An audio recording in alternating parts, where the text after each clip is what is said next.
Hello, we are going to talk about solving inequalities, and we're just going to go through some examples, and I'll explain the processes as we go. Okay, so let's talk about um solving something sort of simple-ish. Um, let's say I'm going to make one up here. Let's say we've got um, 3.7 times x minus 5 is greater than.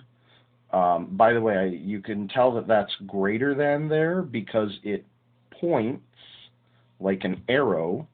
It points towards the larger numbers on a number line. So when you get this, um, here's the greater than because you're moving towards bigger numbers on the number line. When you get that, you're moving towards smaller numbers, so it's less than. So it's an arrow pointing you in a direction. Okay, and is greater than, I don't know, 36.4. Okay, so we're going to solve this. This will be example 1. Let me do that a little bit better. This will be example 1. So what I'm going to do with this is I'm going to distribute, and it actually will help to take this minus and make it a plus negative. I do that a lot. That helps me keep track of what's positive and what's negative. So 3.7 times x is just 3.7x plus 3.7, let me do some side work here, 3.7 times 5 is going to be, let's see, that'll be 35, carry the 3, that's 15 plus 3 is 18, 1 decimal place, so negative 18.5, because a positive times negative is negative, is greater than 36.4. And then I want to get rid of that. You always want to get rid of the thing on the same side as the variable but farthest away first. That's a pretty good rule of thumb. And the way I'm going to do that this time is I'm going to add the 18.5 to both sides. And that'll make this part will become 0. So I'll have 3.7x plus 0, which is just 3.7x, is greater than, and then let me do some more side work here, figure out the 36.4 plus 18.5, that's 9, that's 14, carry the 1, that's 4, 5, so 54.9, and then I'm going to do divide by 3.7, divide by 3.7. We're dividing because I'm multiplying here, and the opposite of multiplication is division, so that's how you get rid of it. Also, 3.7 divided by 3.7 is 1, so that makes 1, and 1 times x is x. Now, when you multiply and divide, that's when you got to worry about whether you flip this or not. You only flip it when you multiply or divide by a negative number. This is a positive number, so I don't need to flip it at all. Okay? So now I got to figure out this division. So one more piece here, 54.9 divided by 3.7. To do that, you got to move it. So I'm doing 37 divided by, or 549 divided by 37. So this is going to be a 1 here, so it's going to be 37, subtract, and that's going to be 17, 179 is going to be 6,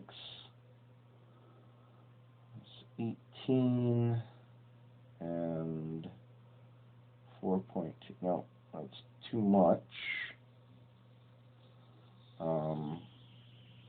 So it should be 5. 5 times 37 is 150 plus 21. Yeah, so 5. That's going to be 150 plus 21 is 171. So it's going to give me, I'm going to put a placeholder there. That's going to give me 80 there.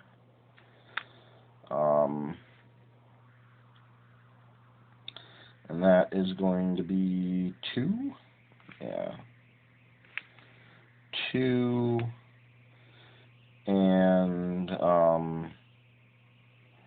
so 37 times 2 is going to be 60 plus 14 is 74. So that, and that'll make that 1.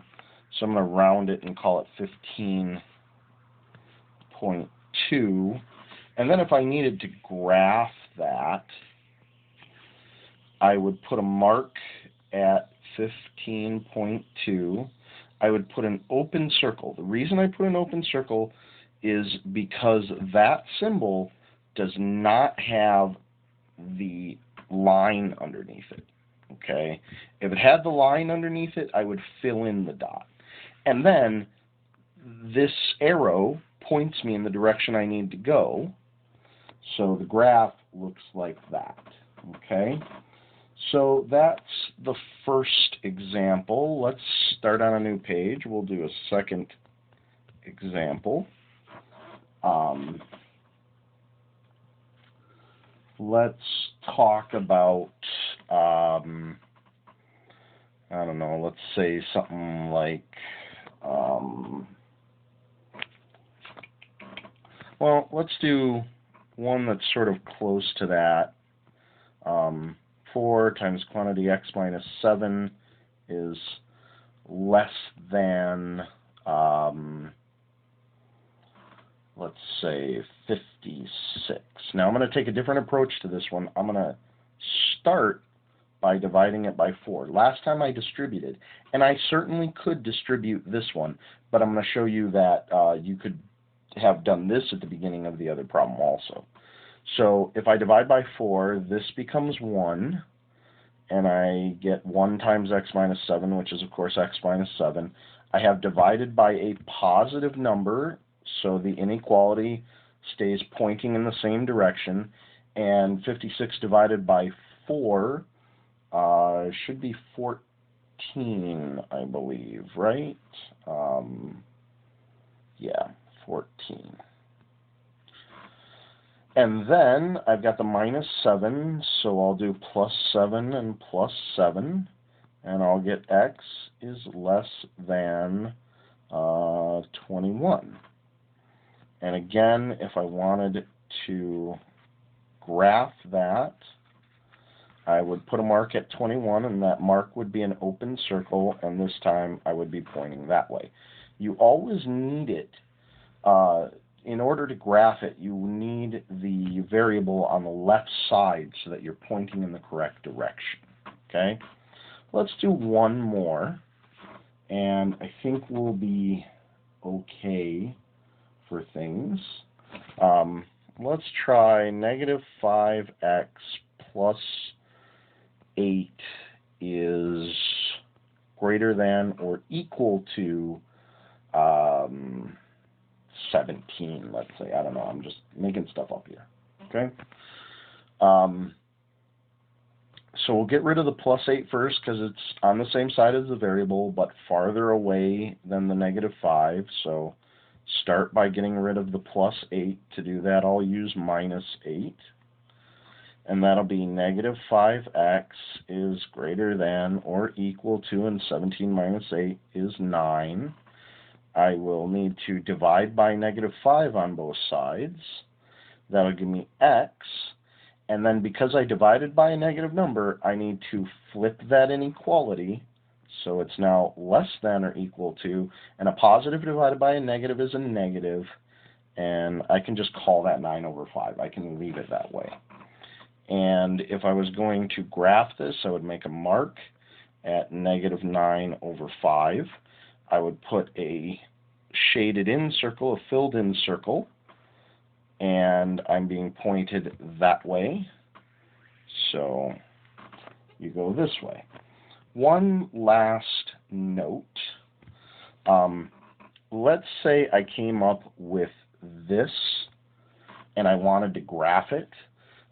This is going to be difficult to graph because the x is over here. So what you want to do is you want to switch spots and then point at the same one. So I was pointing at the 7 up here, so I want to point at the 7 down here, and now it's really easy to graph. It's an open circle at 7, and it goes that way. I hope this helps. Thank you.